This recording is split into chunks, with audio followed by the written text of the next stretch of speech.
नमस्ते, हार्दिक स्वागत छ तपाईलाई एस्ट्रो पौडेलको युट्युब च्यानलमा। आज मैले बृहस्पति पर्वतमा जीवन रेखाबाट मस्तिष्क रेखाबाट जाने रेखाले के कस्तो खालका प्रभावहरू पार्छन् र तीन प्रकारको विषयमा चर्चा गर्नेछु।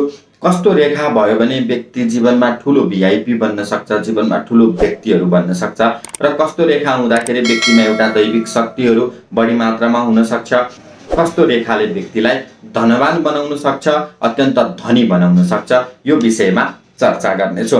र सर्वप्रथम तपाईहरू सम्पूर्णलाई जसले मेरो भिडियोलाई धेरै मन पराउनुहुन्छ र जहाँ पनि हिन्दू धर्मावलम्बीहरू नेपाली जनहरू रहनु भएको छ उहाँहरूलाई 2078 सालको विजयादशमीको हार्दिक मंगलमय शुभकामना व्यक्त गर्न चाहन्छु। र यसरी नै कस्तो रेखा हुँदाखेरि के कस्ता खालका प्रभावहरू पर्छन्, के कुरामा सतर्कता हुने, के कुरामा विचार गर्ने, यो विषयमा चर्चा परिचर्चा गर्नेछु। आउनुहोस् कार्यक्रममा अगाडि बढौं र चर्चा गरौं। सर्वप्रथम हामीले बुझ्नुपर्ने कुरा के छ भने यो जुन चोरी अम्लाको भाग छ हो, यो चोरी अम्लाको भागको मुनिको भाग, यो मैले जहाँ गोलो लगाइरहेको छु हो, यो भागलाई हामी बृहस्पति पर्वत भन्छौं। बृहस्पति भनेको ज्ञान, बुद्धि, विवेक, तपाईको कन्फिडेन्स र व्यक्तिको दाम्पत्य जीवन, व्यक्तिको सन्तान सुख, व्यक्ति कुन पद प्रतिष्ठामा कतिको लेभलमा पुग्न सक्छ हो, यो क्षेत्रबाट थाहा पाउन सकिन्छ।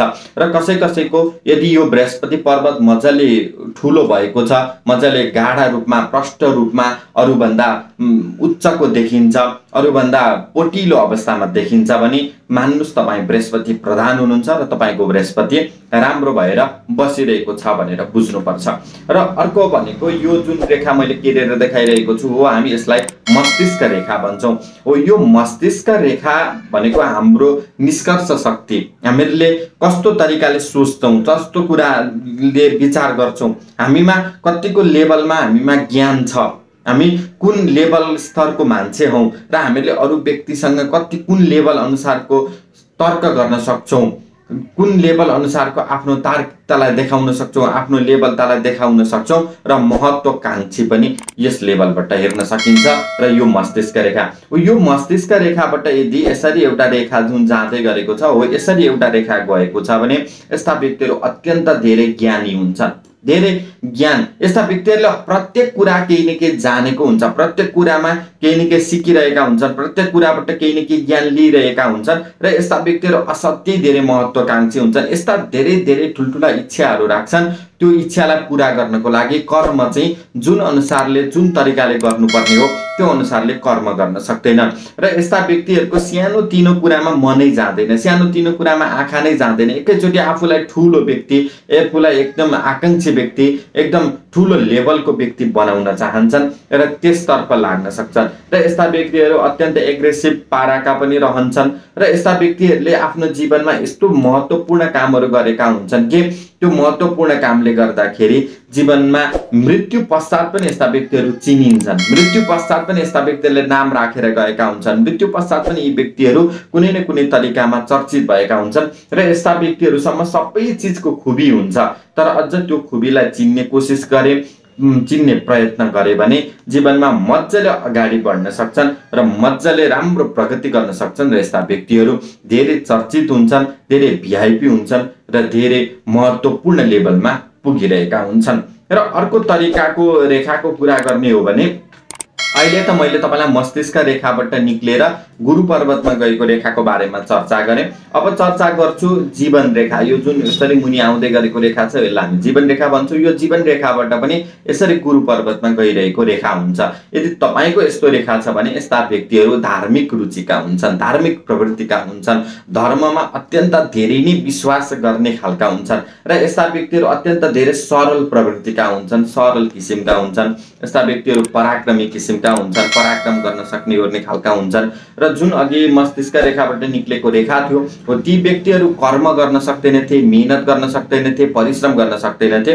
तर जीवन रेखाबाट निक्लेर गएको गुरु पर्वतमा गएको रेखाका व्यक्तिहरू धेरै कर्मठ हुन्छन्, धेरै कर्म गर्न सक्ने किसिमका हुन्छन् र यस्ता व्यक्तिहरू कर्मको आधारमा नै आफूले चिनाउँछन्, कर्मको आधारमा नै त्यो लेभललाई प्राप्त गर्न सक्छन् र यस्ता व्यक्तिहरू ठुल्ठुलो लेभलमा हुन्छन्। र यस्ता व्यक्तिहरू प्राय सरकारी क्षेत्रमा, चाहे राजनीतिक क्षेत्रमा अथवा अरू जुनसुकै पनि बिजनेसको क्षेत्रमा यस्ता व्यक्तिहरूले आफ्नो कर्मको आधारमा भिआइपी व्यक्ति बनिरहेका हुन्छन् र यस्ता व्यक्तिहरू मन्त्री, प्रधानमन्त्री, राष्ट्रपतिलाईदेखि लिएर ठुल्ठुला बिजनेसम्यानको व्यक्तिको हातमा यस्तो प्रकारको रेखा हामीले देख्न र बुझ्न सक्दछौँ। र अर्को प्रकारको रेखा पनि पाइन्छ जुन कस्तो प्रकारको हुन्छ भने यहाँबाट यसरी निक्लेर गएर एउटा रेखा यसरी बनिरहेको हुन्छ जसले चाहिँ गुरु पर्वतलाई छेकिरहेको हुन्छ। यो जुन गुरु पर्वत भयो यसलाई चाहिँ यसरी एकातिरबाट छेकिरहेको हुन्छ। यस्तो प्रकारको रेखाहरू छन् भने यस्ता व्यक्तिहरू चाहिँ प्राय ब्रह्मचारी, सन्यासी, सन्त यस्ता व्यक्तिहरूले विवाह गर्दैनन्। सधैँ सधैँ आफ्नो जीवनलाई सन्यासी रूपमा नै व्यतीत गर्ने, सन्यासी रूपमा नै बिताउने, सन्यासी रूपमा नै लागिराख्ने, सन्यासी रूपमा नै जीवन यो गृहस्थी भनेको केही पनि होइन। भगवानको भजन गर्नुपर्छ, भगवानलाई सम्झिनुपर्छ, भगवानको नाम जप्नुपर्छ भन्ने किसिमका हुन्छन् र यस्ता व्यक्तिहरूले धार्मिक प्रवृत्तिले पनि आफ्नो जीवनलाई व्यतीत गरिरहेका हुन्छन्। र अर्को प्रवृत्ति हुन्छ मङ्गल रेखा, जुन यो बुढी अम्ला भन्दा माथिको र यो चोरी अम्ला भन्दा मुनिको यो भाग छ हो, यो भागलाई मङ्गल पर्वत भन्छौँ हामी। यो मङ्गल पर्वतबाट निक्लेर यसरी एउटा रेखा जाँदैछ। जस्तो तपाईँले प्रष्ट रूपमा बुझ्नलाई यहाँबाट निक्लेर यसरी एउटा रेखा गएको छ र गुरु पर्वतलाई नै छेकेको छ।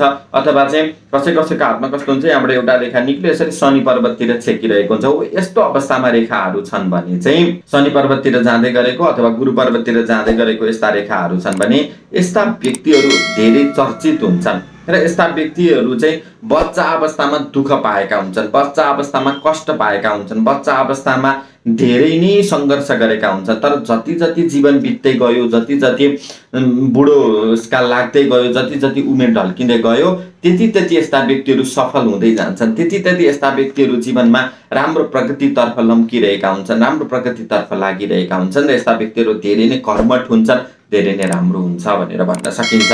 यही गुरु पर्वतमा यदि यो ठाउँबाट यसरी निक्लेर शनि पर्वत, यो जुन बिचको माझी अम्ला छ हो, यो बिचको भागलाई हामी शनि पर्वत भन्छौँ र जुन तपाईँले स्क्रिनमा पनि देखिराख्नु भएको छ शनि पर्वत हो। यहाँबाट र यो गुरु पर्वतबाट निक्लेर यसरी यहाँबाट यसरी शनि पर्वततिर दुईटा रेखा यसरी गएको छ। यो भनेको शनि पर्वत र गुरु पर्वतबाट रेखा भने हो। यस्ता व्यक्तिहरूमा चाहिँ धार्मिक संस्कार हुन्छ, धार्मिक प्रवृत्तिका हुन्छ। यस्ता व्यक्तिहरूको सिक्स सेन्सले काम गर्छ। यस्ता व्यक्तिहरू भोलि मेरो जीवनमा के हुँदैछ अथवा भोलि अर्काको जीवनमा के हुन्छ भन्ने कुरा आज नै सपनाबाट देखेर पनि थाहा पाइदिन सक्छन् र यस्ता व्यक्तिमा एउटा दैविक शक्ति आउँछ।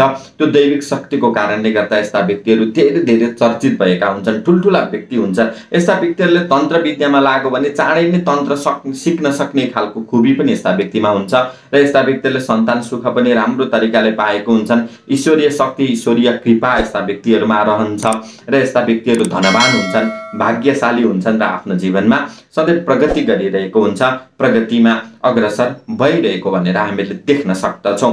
र मैले तपाईँलाई 3 प्रकारको रेखाको बारेमा चर्चा गरेँ।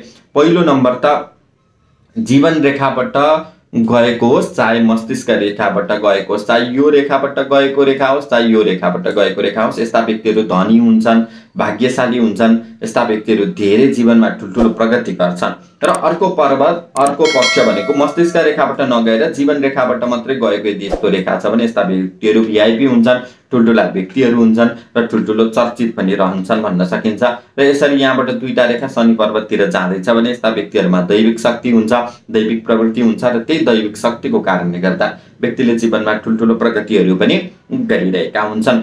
र यही प्रवृत्तिमा कुरा गर्ने हो भने यही गुरु पर्वत यदि कसैको चाहिँ दबेको छ, नीच अवस्थामा छ भने हो यस्ता व्यक्तिहरूको चाहिँ विवाह राम्रो हुँदैन, दाम्पत्य जीवन सुखमय बित्दैन, सन्तान सुखहरू यस्ता व्यक्तिहरूले मजाले नपाउन सक्छन्। यस्ता व्यक्तिहरूमा कन्फिडेन्सको कमी हुन्छ, ठुल्ठुलो लेभलमा पुग्न सक्दैन। त्यसको लागि भने तपाईँले बृहस्पतिलाई राम्रो बनाउनु जरुरी हुन्छ र बृहस्पतिलाई राम्रो बनाउनको लागि तपाईँको कुण्डलीमा कुन स्थानमा कस्तो भावमा बसेको बृहस्पति छ, कस्तो प्रकारले दबेको बृहस्पति छ त्यसलाई हेरेर मात्रै राम्रो बनाउन सकिन्छ।